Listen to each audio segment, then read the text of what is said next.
Eu sei que cresci sem pais, mas os avós dos meus futuros filhos têm uma família tão incrível que conseguiram criar uma pessoa maravilhosa, que é agora meu marido. Vocês vão gostar da ideia de educar seu neto para ser como o pai. A sogra ficou imóvel por um momento, e em seguida, disse: Você não está bem, não é? Não vamos considerar essa criança como nosso neto. Vai saber se o pai realmente será o meu filho. Não tem como eu adivinhar. Rebeca empalideceu e seu sorriso logo se transformou em um rosto cheio de ira. Embarque nessa história emocionante agora. E se você já conhece o nosso canal, e quer nos ajudar a continuar te emocionando com mais vídeos, peço que nos ajude apertando o botão de gostei. Vamos ao vídeo. Rebeca olhou-se no espelho e disse para si mesma: Eu sei que não tenho pais, mas acho que não vou desistir. Essas declarações poderiam ser explicadas pelo passado da jovem. Ela cresceu em um orfanato, enquanto outras crianças encontravam seu lugar em famílias adotivas. A pobre Rebeca era sempre trocada e abandonada. Por outro lado, a menina teve sucesso nos estudos. Muitos dos professores e educadores disseram que ela poderia ser um pouco mais aberta, mas também reconheceram que era uma menina inteligente e bonita. Isso era verdade, porque Rebeca tinha uma esperteza que todos notavam. Muitas garotas tinham inveja dela por isso. Por essa razão, algumas delas a trancaram na despensa e a cobriram com um cobertor antes de a agredirem. A garota nunca foi aos professores reclamar, pois preferiu resolver as coisas com seus agressores solitariamente. As outras meninas perceberam que era melhor não mexer com ela e a deixaram em paz. Um dia, chegou a hora de Rebeca e outros estudantes atingirem a maioridade. Foram graduados do orfanato e receberam os documentos correspondentes. Rebeca sempre teve um grande interesse por cálculos de todos os tipos. Ela queria estudar matemática avançada e computação. Durante os primeiros 2 meses, o orfanato ajudou com o alojamento. No entanto, assim que ela ingressou na universidade, percebeu que precisava de um emprego. Rebeca contatou uma senhora idosa que estava procurando inquilinos. O apartamento estava perfeitamente limpo, mas era uma pena que o dono insistisse que os pertences dos inquilinos fossem tratados como peças de museu. Durante os primeiros 2 meses, o proprietário entrou no quarto de Rebeca enquanto ela estava fora e examinou o ambiente minuciosamente. Queria verificar se a jovem não estava negligenciando a limpeza da cama e se não havia coisas suspeitas escondidas. No entanto, Rebeca nunca lhe deu motivos para críticas, e logo a dona começou a tratá-la com mais simpatia. Até começou a convidá-la para jantares. Hoje preparei um pouco demais, venha jantar comigo. Rebeca conseguiu um emprego como faxineira em uma clínica particular. Ela começou a fazer sua lição de casa com muita dedicação. Costumava chegar cedo ao trabalho, e sem demora, esfregava o chão, tirava o pó, regava as plantas e limpava as pias, além de polir os espelhos até brilharem. Sempre encontrava tempo para fazer tudo antes da chegada dos patrões. Rebeca nunca saiu com seus antigos companheiros de orfanato, nem com os colegas da escola, mas logo se tornou alvo de zombarias dos alunos da universidade. Tudo isso porque descobriram que a jovem estava trabalhando como faxineira. Os anos de estudo na universidade foram muito entediantes para Rebeca. Sua vida de lazer estava ausente. A jovem estava ciente de sua pobreza e tentava fazer tudo ao seu alcance para mudar sua vida financeira. Seus projetos de programação foram um verdadeiro sucesso e diversas revistas a contataram para escrever artigos direcionados a leitores variados. Explicaram que não precisavam de textos puramente científicos, mas sim de explicações claras para assuntos difíceis. Rebeca concordou e começou a se sair muito bem. 2 vezes por mês, ela escrevia artigos para uma revista conhecida de diversos assuntos relacionados à programação de sites, jogos e assim por diante. Graças ao feedback positivo dos leitores, Rebeca começou a ganhar dinheiro de verdade. Ela se desligou da clínica e dedicou todo o seu tempo ao trabalho de escrita. Antes de uma determinada conferência se iniciar, um homem se aproximou dela expressando sua admiração. Ele disse: Eu estava querendo conhecê-la há muito tempo, é uma grande honra para mim. A jovem nunca tinha ficado tão surpresa antes, pois nunca imaginou que um dia alguém teria tal admiração por ela. A jovem agradeceu. Após a conferência, durante o banquete, o mesmo rapaz desconhecido se aproximou dela e disse: Ouvi o seu discurso na conferência. Fiquei impressionado. Ah, e meu nome é Bruno. Rebeca, de repente, ficou tímida. Não estava acostumada com a atenção do sexo oposto. Seu novo conhecido, Bruno, parecia não tirar os olhos dela desde aquele dia. Ele começou a ligar para ela com frequência, e às vezes, a acompanhava até seu apartamento alugado depois do trabalho. Bruno era o único filho de pais ricos e trabalhava como professor de línguas estrangeiras em uma prestigiada universidade de idiomas. Devido à insistência de seu pai, ele já estava procurando por uma garota inteligente para que pudesse se casar um dia. Seu pai insistia. Você sabe, filho, um rosto bonito não nos diz nada sobre a inteligência de uma pessoa. Bruno já tinha decidido há muito tempo como deveria ser a futura esposa dele. A lista de requisitos que precisava ser cumprida por uma nora deixaria qualquer um chocado. Entre os principais requisitos estavam inteligência, boa aparência física e relações influentes. Rebeca se encaixava perfeitamente nos requisitos iniciais, não demorou muito para que ela e Bruno iniciassem um relacionamento. A princípio, as coisas iam muito bem. O namoro deles foi saudável, na maioria das vezes. Com o tempo, eles se casaram, e algumas coisas começaram a ficar um pouco mais complicadas para Rebeca. A sogra ficava irritada quando Rebeca insistia em fazer ou dizer algo sem consultá-la. A sogra reagia a absolutamente tudo, como se Rebeca tivesse cometido um erro.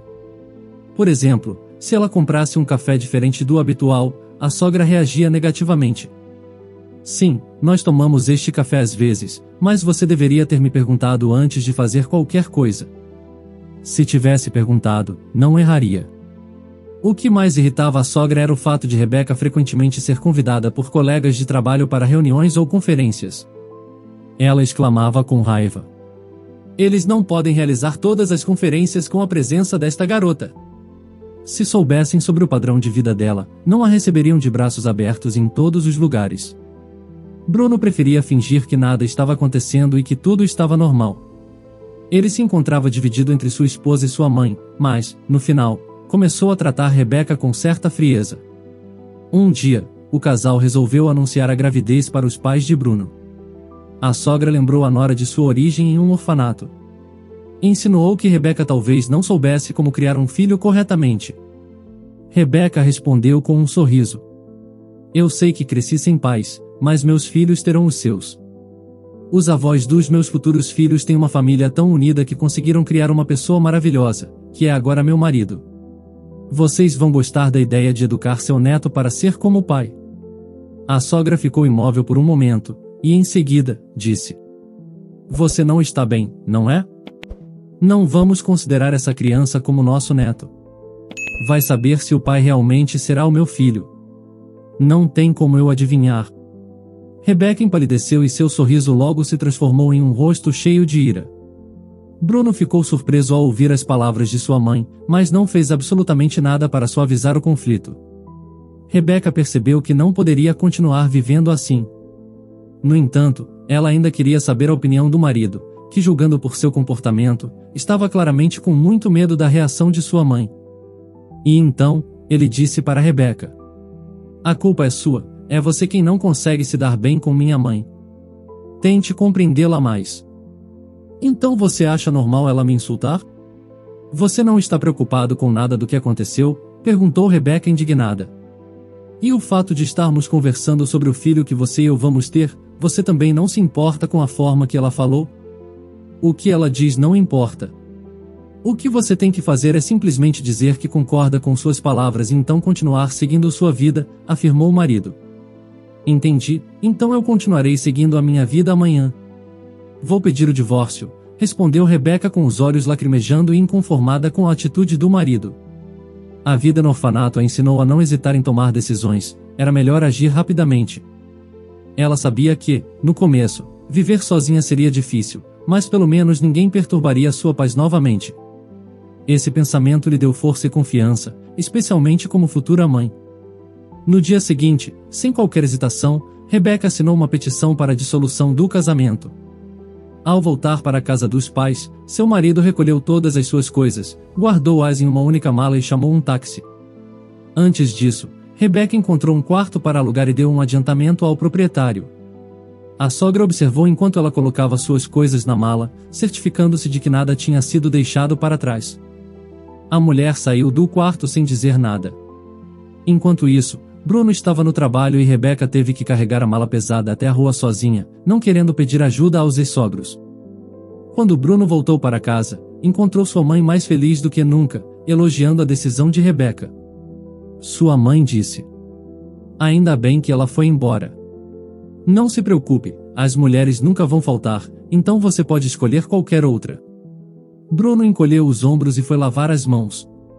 Ele não teve tempo para pensar sobre o que realmente sentia por sua ex-esposa.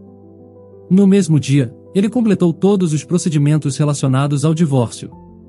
A mãe dele estava feliz e repetiu inúmeras vezes: "Ainda bem que ela se absteve de nos pedir dinheiro para a pensão alimentícia." A ex-sogra se dedicou inteiramente a encontrar uma nova esposa para seu filho. Ela sempre o viu como perfeito desde a infância. "Meu Bruno fala 4 idiomas, é um rapaz muito legal e calmo. É capaz de falar sobre qualquer assunto", disse a mulher orgulhosa de seu filho. Mas que azar ele teve com sua primeira esposa, uma mulher horrível. Nem sei onde ele poderia tê-la conhecido, mas no final, foi ela mesma quem o deixou. Os amigos da ex-sogra de Rebeca ouviram ela ficar falando o tempo todo sobre a vida de seu filho, com atenção, para não parecerem mal educados. Ninguém tinha pressa em apresentar outras candidatas a este rapaz. Todos sabiam o quão complexa era a personalidade de sua mãe.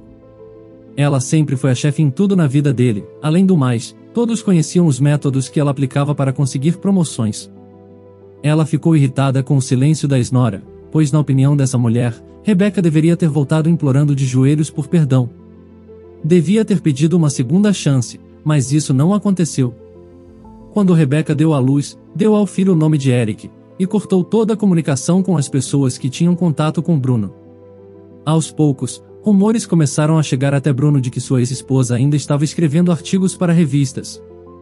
Ela não apenas ganhava um bom dinheiro, mas também encontrava tempo para cuidar do bebê. Um dia, enquanto a jovem mãe estava passeando com seu filho no parque, de repente viu Bruno e sua mãe. Seu marido não pôde acompanhá-la para um passeio devido a uma dor no joelho, o que o impedia de descer as escadas. Sua ex-sogra então pediu ao filho que cancelasse suas aulas naquele dia e fosse passear com ela. Bruno obedeceu e caminhou pensativo, sem prestar atenção ao que estava acontecendo ao seu redor. De repente, ambos ouviram uma voz familiar. "Sim, o artigo está quase terminado. Vou enviá-lo hoje à noite, antes das 7. Conversaremos perfeitamente sobre as condições de pagamento, como combinado." Era Rebeca, empurrando um carrinho com seu bebê que estava dormindo tranquilamente. Sua ex-sogra ergueu as sobrancelhas, notando que a aparência da ex-nora não era modesta, e balançou a cabeça negativamente. Rebeca estava bem vestida e o carrinho não era dos mais baratos. O rosto do bebê estava coberto por uma alcova dobrável, revelando apenas seus pezinhos, que estavam calçados com botas quentes de couro macio. A mulher, experiente em tais assuntos, calculou imediatamente o preço total do que Rebeca e seu bebê estavam vestindo. Ela chegou a uma conclusão. Essa garota não poderia estar ganhando tanto dinheiro apenas com seu trabalho. Parecia óbvio para ela que Rebeca estava envolvida com um homem rico. Ela fez bem em ir embora. "Meu filho ficaria muito envergonhado devido a seu comportamento duvidoso", pensou a ex-sogra. Por sua vez, Bruno queria cumprimentar sua ex-mulher para, pelo menos, ver o rosto de seu filho, mas sua mãe não permitiu. E assim, Rebeca passou por eles, fingindo procurar algo em sua bolsa e não se virou. Quando o pequeno Eric tinha 2 anos, Rebeca recebeu uma ligação para uma reunião pessoal. Alguns dias antes, Bruno secretamente tentou fazer contato com sua ex-esposa, mas suas tentativas falharam. "Esqueça de nós. Ouça sua mãe", Rebeca disse quando Bruno ligou para ela. Rebeca até tentou ir embora antes da reunião para a qual foi convocada iniciar, pensando que Bruno tentaria ir lá ver o filho. No entanto, um estranho interrompeu e falou com um leve sotaque. Ele estava insistindo. "Sinto muito, senhorita, não vou roubar muito do seu precioso tempo, mas é vital para mim conhecê-la." Intrigada com suas palavras, eles combinaram de ir para outro lugar menos movimentado para conversar. Ela estava sentada em um restaurante em frente a um homem de 60 anos que parecia mais jovem. Ele a cumprimentou de forma muito cortês e a convidou para se sentar. "Meu nome é Paulo. Contatei você em nome do Sr. Carlos. Minha missão é cumprir sua última vontade, especificada em seu testamento, explicou o homem. Mas Rebeca ficou surpresa e perguntou: quem é o Sr. Carlos? Paulo respondeu: se você não se importa, vou lhe contar uma história. Quando jovem, o Sr. Carlos visitou seu país, e em uma festa, conheceu uma certa Fabiana. Eles tiveram um relacionamento romântico que terminou com a gravidez da jovem mencionada. Quando o pai do Sr. Carlos descobriu isso, ele ordenou que seu filho voltasse para seu país e se casasse com a filha de seu sócio comercial. Aquela jovem Fabiana ficou sozinha, grávida e sem dinheiro. Ela teve que abandonar a escola e voltou para uma pequena cidade de onde era nativa. Ela deu à luz uma menina, mas a deixou em um orfanato. Claro que a jovem mãe tentou entrar em contato com o pai de sua filha, mas ela não sobreviveu ao estresse. Começou a se sentir cada vez pior, e no final, escreveu uma carta para o ex-namorado e a enviou para o exterior. Nesta carta, ela contou ao Sr. Carlos sobre o nascimento de sua filha e pediu que ele cuidasse dela. Quando o Sr. Carlos recebeu aquela carta, já era tarde demais. Fabiana já havia falecido. Enquanto isso, ele também não estava feliz em seu casamento. Sua esposa não podia ter filhos e eles não se davam bem. E então, quando o Sr. Carlos sofreu um golpe, foi compelido a escrever um novo testamento de acordo com seus termos, tornando sua filha a única herdeira de seu patrimônio. Mas o que eu tenho a ver com tudo isso? Eu cresci em um orfanato, não tenho parentes, nunca tive, questionou Rebeca. É exatamente disso que estou falando, dona Rebeca. Você é filha do Sr. Carlos. Conseguimos confirmar isso através das cartas com documentos do orfanato que sua mãe enviou, revelou o homem. Rebeca ficou perplexa, e por um momento, ficou sem palavras. Isso significa que esse homem é meu pai? Perguntou surpresa. De fato. E você é a única herdeira dele? Confirmou o homem. Já haviam se passado 3 meses desde o anúncio do testamento, então Rebeca já podia solicitar sua herança. É difícil acreditar, na verdade, murmurou Rebeca. O homem retirou uma pasta volumosa que continha envelopes, trechos de cartas e cópias de documentos. Depois de revisar tudo que estava na pasta, Rebeca soube que tudo era verdade. Se você não se importa, eu gostaria de começar os procedimentos para que você possa receber sua herança o mais rápido possível, disse o homem, inclinando-se em direção a ela. Eu não tenho muito tempo amanhã, tenho que ir para casa. O importante é que nos conhecemos e pude perceber que você é a filha do Sr. Carlos. 6 meses depois, Rebeca mudou-se para um novo apartamento localizado em uma área prestigiosa não muito distante de onde Bruno morava. Lá, sua ex-sogra frequentemente havia e tentava se aproximar dela e de seu neto, que antes tinham rejeitado. No entanto, Rebeca se recusou a dar abertura a ela. A mãe de Bruno continuou tentando conseguir uma noiva qualificada para ele. No fim, rumores sobre aquela família se espalharam e Bruno acabou ficando sem ninguém. Com o tempo, ele se tornou um verdadeiro alcoólatra. Ele trazia álcool para casa e se embriagava em seu quarto, e isso estava fazendo com que toda a família ficasse mal vista. Um tempo depois, Rebeca conheceu um homem chamado Alex e os dois se apaixonaram. Ela não contou a Alex sobre sua fortuna até que tivesse certeza de que os sentimentos que ele tinha por ela eram verdadeiros e sem interesse. Com o tempo, ela pôde confirmar isso. E assim, os dois se casaram e Alex fez questão de considerar o pequeno Eric como seu próprio filho. Mesmo após passar por tanta humilhação, Rebeca conseguiu dar a volta por cima e ser feliz. Qual você acha que foi o destino da família de Bruno? Rebeca fez certo ao afastar o seu filho de todos eles? Diga nos comentários. Se você gostou dessa história emocionante, peço, por favor, que deixe um gostei neste vídeo e compartilhe com seus amigos. E este outro vídeo que está aparecendo em sua tela agora, também é muito comovente, e certamente também vai te emocionar. Se inscreva no canal para não perder nenhuma novidade, e até o próximo vídeo.